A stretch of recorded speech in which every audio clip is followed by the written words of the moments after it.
Selamat datang di channel Trading for Better Life. Di video ini saya akan coba menganalisa beberapa saham MNC Group yang mulai bergerak turun. Semoga analisa yang diberikan ini bisa bermanfaat dan membantu teman-teman dalam mengambil keputusan. Untuk teman-teman yang mau merequest saham untuk dianalisa, bisa like dan komentar pada postingan Instagram Trading for Better Life yang dipost seperti Selasa dan Jumat. Dan bagi teman-teman yang belum subscribe channel ini, silakan tekan tombol subscribe agar tidak ketinggalan informasi dan analisa saham terbaru yang akan diupload setiap harinya. Saham pertama akan saya analisa hari ini adalah saham MNCN. Saham MNCN pada perdagangan hari Jumat kemarin ditutup turun 1% lebih ke harga 815. Bisa kita lihat di grafik, secara tren saat ini MNCN mulai bergerak downtrend kembali. Bisa kita perhatikan, sebelumnya MNCN sempat rebound dari support di harga 800, setelah itu sempat naik menuju garis EMA 50 dan berusaha untuk break dari resisten ini. Teman-teman bisa lihat beberapa kali berusaha untuk break dari resisten EMA 50, terlihat MNCN masih gagal. Setelah itu MNCN lanjut turun dan saatnya sudah berada di bawah harga 830 yang sebelumnya merupakan supportnya. Jadi saat ini harga 830 sudah berubah menjadi resisten, sedangkan untuk support berikutnya tetap di harga 800. Jadi saat ini MNCN mulai downtrend kembali dengan resisten ada dua, yaitu harga 830 dan garis EMA 50 yang saat ini di sekitar harga 855. Jadi memang secara tren MNCN saat ini masih kurang bagus. Untuk garis MACD pun bisa teman-teman lihat sebelumnya mulai bergerak naik, saat ini mulai mengarah ke bawah kembali. Dan dari data broker summary pun teman-teman bisa lihat penurunan 1% lebih ini masih disertai distribusi. Dan asing hari Jumat kemarin juga melakukan distribusi dengan jumlah yang lumayan besar. Dan dalam satu minggu terakhir ini terus melakukan distribusi pada saham MNCN. Jadi dari data yang kita dapat sebenarnya MNCN masih ada potensi untuk lanjut turun menuju support di harga 800 minggu depan. Jadi apabila teman-teman mau entry sebaiknya tunggu di sekitar harga 800. Dan beli apabila masih bisa rebound dari harga 800 ini. Dan teman-teman harus ingat walaupun berhasil rebound, sebaiknya teman-teman hanya trading jangka pendek. Jadi apabila kita lihat berhasil rebound tapi masih gagal break dari resisten, sebaiknya take profit dulu. Karena secara tren saham ini masih kurang bagus. Jadi bisa saja rebound ini atau kenaikan ini hanya kenaikan sementara. Jadi teman-teman harus hati-hati apalagi jika harga 800 gagal menahan penurunan dari saham MNCN. Apabila harga 800 lewati maka MNCN akan lanjut downtrend menuju support berikutnya di harga 700. Jadi harus hati-hati pada saham ini. Selanjutnya saya akan menganalisa saham BABP. Saham BABP hari Jumat kemarin masih ditutup turun 6% lebih ke harga 280. Jadi saat ini jika kita lihat trennya, BABP saat ini sudah mulai bergerak downtrend untuk jangka pendek. Sebelumnya BABP sangat uptrend. Teman-teman bisa lihat sempat menyentuh harga 600. Jadi pada saat itu memang bank-bank digital atau bank-bank mini sedang hot-hotnya, sedang banyak peminatnya. Sehingga saham tersebut terus digoreng naik.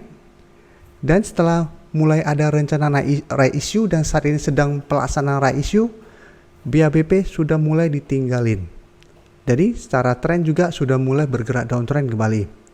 Dan saat ini pun sudah berada di bawah garis EMA 50. Dan penurunan hari Jumat kemarin juga membuat BABP berada di bawah support di harga 300. Dengan support berikutnya di garis EMA 150 di harga 260. Dan sedangkan garis EMA 50 saat ini di harga 350. Jadi garis EMA 50 sudah berubah menjadi resisten. Untuk garis MACD pun bisa kita lihat saat ini masih terus bergerak turun. Dan dari data broker summary jika kita lihat penurunan ini disertai distribusi dengan jumlah yang sangat besar. Asing pun 3 hari terakhir melakukan distribusi dengan jumlah besar. Jadi memang semua sudah keluar dari saham ini. Jadi apabila teman-teman sudah mempunyai saham ini di harga atas dan belum cut loss, masih bisa hold selama masih bertahan di atas garis EMA 150, karena selama masih bertahan masih ada potensi untuk rebound. Tapi ingat apabila ternyata support di EMA 150 juga terlewati, BABP akan melanjutkan downtrendnya dan setelah tren untuk jangka menengah sudah jelek. Jadi teman-teman sudah harus sangat hati-hati apabila sudah mempunyai saham ini di harga atas atau malah di atas garis EMA 50. Sedangkan untuk teman-teman yang ingin membeli saham BABP, karena dalam satu minggu terakhir ini sudah turun lumayan dalam dan saat ini dekat dengan garis EMA 150, ada potensi untuk rebound. Jadi ini bisa dimanfaatkan untuk trading jangka pendek. Ingat, ini sebaiknya hanya trading jangka pendek dan manfaatkan technical rebound ini untuk trading cepat atau trading jangka pendek. Take profit apabila terlihat masih gagal naik di atas harga 300. Tapi apabila teman-teman sudah berhasil nunggu di sekitar harga 260 dan berhasil rebound, saat mendekati harga 300 ternyata mulai berbalik arah, take profit saja dulu, pertahankan atau amankan profit kalian. Berikutnya saya akan menganalisa saham BHIT. Saham BHIT hari Jumat kemarin juga ditutup turun hampir 5% ke harga 84. Jadi saham BHIT pun setelah ada pelaksanaan right issue terus bergerak turun. Jadi sebelumnya masih bisa bertahan di atas garis EMA 50, tapi saat ini BHIT sudah turun mendekati garis EMA 150 yang saat ini berada di sekitar harga 82. Sedangkan garis EMA 50 sudah berubah menjadi resisten di harga 92. Jadi memang secara tren juga sudah mulai bergerak turun. Jadi teman-teman yang mempunyai saham di harga atas juga sudah mulai harus hati-hati. Untuk garis MACD bisa kita lihat saat ini juga sudah mulai mengarah ke bawah. Dan dari data broker summary jika kita lihat penurunan 4% lebih ini disertai sedikit distribusi. Dan asing pun teman-teman bisa lihat masih terus melakukan distribusi pada saham ini. Jadi sama seperti saham BABP, karena dalam beberapa hari ini sudah terus bergerak turun dan saat ini dekat dengan daerah support, BHIT juga masih bisa teman-teman pantau untuk trading jangka pendek. Jadi apabila masih bisa bertahan di atas harga 80, menurut saya BHIT masih bisa di hold dan teman-teman bisa entry di sekitar harga 80, take profit apabila terlihat masih gagal naik di atas harga 92. Karena ini merupakan resisten saat ini. Jadi selama masih berada di antara garis EMA 50 dan 150, BHIT masih akan sideways, tapi apabila harga garis EMA 50 terlewati, maka BHIT juga akan mulai bergerak downtrend. Jadi memang mesti hati-hati pada saham ini. Saham terakhir akan saya analisa adalah saham BMTR. Saham BMTR hari Jumat kemarin ditutup bertahan di harga 266. Jadi saham BMTR jika kita lihat saat ini masih bergerak sideways dan sudah berada di bawah garis EMA 50 dan 150. Jadi dalam satu minggu ini garis EMA 150 telah terlewati dan saat ini sudah berubah menjadi resisten. Untuk garis EMA 150 jika kita lihat di harga 272, sedangkan garis EMA 50 di harga 274. Sedangkan untuk support masih di harga 260. Jadi support di harga 260 memang merupakan support yang lumayan kuat karena sudah beberapa kali teman-teman bisa lihat bisa menahan penurunan dari saham BMTR. Jadi apabila teman-teman mau entry sebaiknya tunggu di sekitar harga 260 untuk lebih amannya. Untuk garis MACD juga bisa kita lihat saat ini sudah mulai mengarah ke bawah.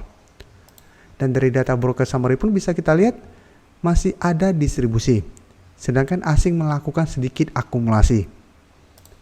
Jadi dari data yang kita dapat, saya lihat BMTR juga masih ada potensi untuk turun menuju support di harga 260. Jadi memang masih ada potensi untuk mencoba break atau menembus support di harga 260 ini. Jadi apabila teman-teman mau entry, sebaiknya wait and see dulu dan tunggu di harga 260. Apabila masih bisa bertahan dan rebound, baru teman-teman entry untuk lebih amannya. Apabila harga 260 ternyata terlewati, maka ini akan berubah menjadi resisten yang sangat kuat. Dan BMTR juga akan mulai bergerak downtrend kembali. Terima kasih telah menonton video ini. Like dan share video ini bila bermanfaat bagi teman-teman. Dan support channel ini dengan cara tekan tombol subscribe agar channel ini bisa makin berkembang dan bisa membantu lebih banyak orang lagi. Terima kasih.